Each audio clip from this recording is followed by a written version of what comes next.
Selamat datang kembali di penelusuran kita.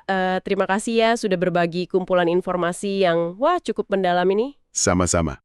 Kita semua kan pernah ya lupa naruh kunci di mana atau mungkin aduh siapa ya nama kenalan baru itu, lupa hal kecil gitu biasa lah ya. Iya, betul. Tapi dari catatan dan artikel yang Anda kumpulkan ini, kayaknya kita bakal coba memahami sesuatu yang jauh lebih kompleks ya.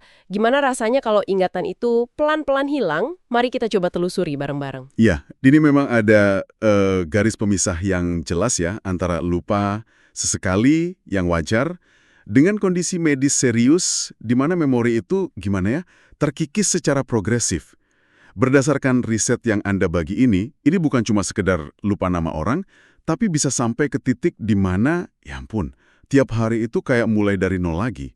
Kayak lembaran kosong. Itu dia, salah satu hal yang paling kerasa dari deskripsi yang Anda temukan itu kan gimana awalnya ya, mungkin ya itu tadi lupa tanggal atau susah nyari kata yang pas gitu.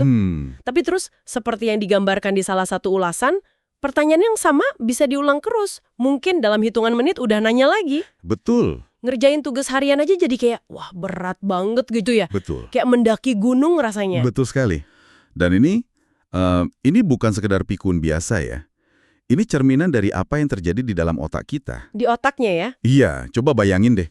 Ada miliaran sel saraf yang biasanya komunikasi lancar jaya, gitu. Ini mulai keganggu. Dari penjelasan ilmiah yang Anda sertakan itu, kita jadi tahu ada penumpukan protein yang nggak normal. Protein ya. Iya, protein. Ada satu jenis namanya beta amyloid.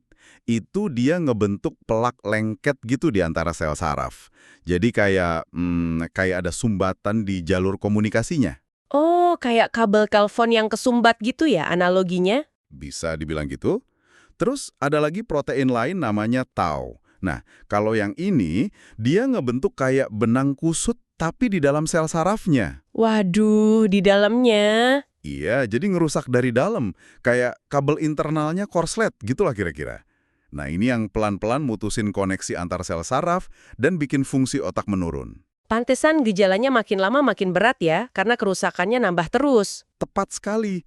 Prosesnya itu, yaitu tadi, progresif. Semakin banyak sumbatan dan kerusakan internal ini, ya semakin sulit otak buat kerja normal. Ujung-ujungnya sel sarafnya bisa mati.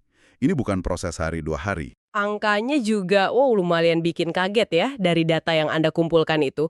Jutaan orang di dunia ngalamin ini. Dia banyak sekali. Dan risikonya memang cenderung naik ya seiring usia, mungkin karena penumpukan protein tadi itu ya. Bisa terjadi secara alami juga kali ya. Bisa jadi salah satu faktornya begitu.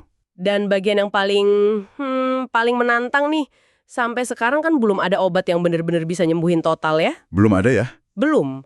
Pengobatan tuh lebih fokus buat ya memperlambat gejalanya atau ngelola gejalanya aja, biar kualitas hidupnya masih terjaga. Oke.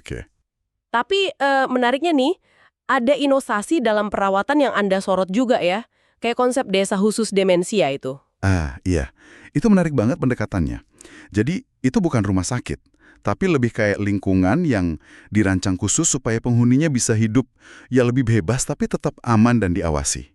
Detailnya itu loh, kayak lampu otomatis ya, buat bantu orientasi waktu karena mungkin udah susah bedain siang malam. Betul.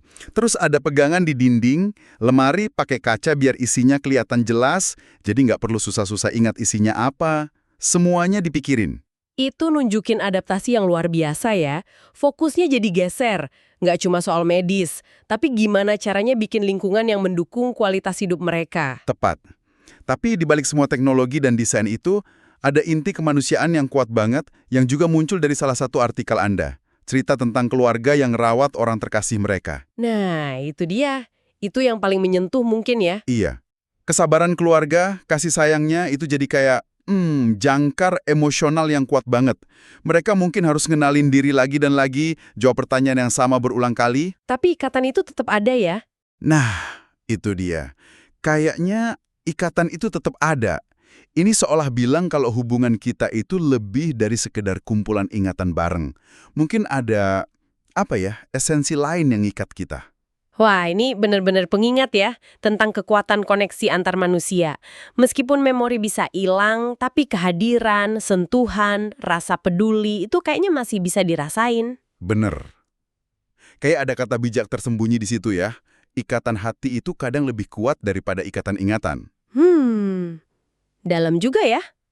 Ini jadi membawa kita ke sebuah perenungan penting nih buat Anda yang menyimak. Berdasarkan semua info ini, kalau ingatan yang sering kita anggap sebagai inti dari siapa diri kita, pelan-pelan memudar, apa sih yang sebenarnya tersisa dari diri seseorang?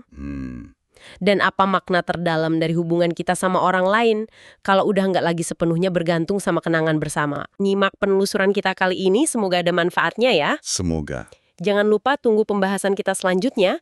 Kira-kira pembahasan apa lagi ya yang akan kita bicarakan atau kita sampaikan di episode selanjutnya? Coba deh tulis di kolom komentar. Boleh tuh idenya. Iya kan?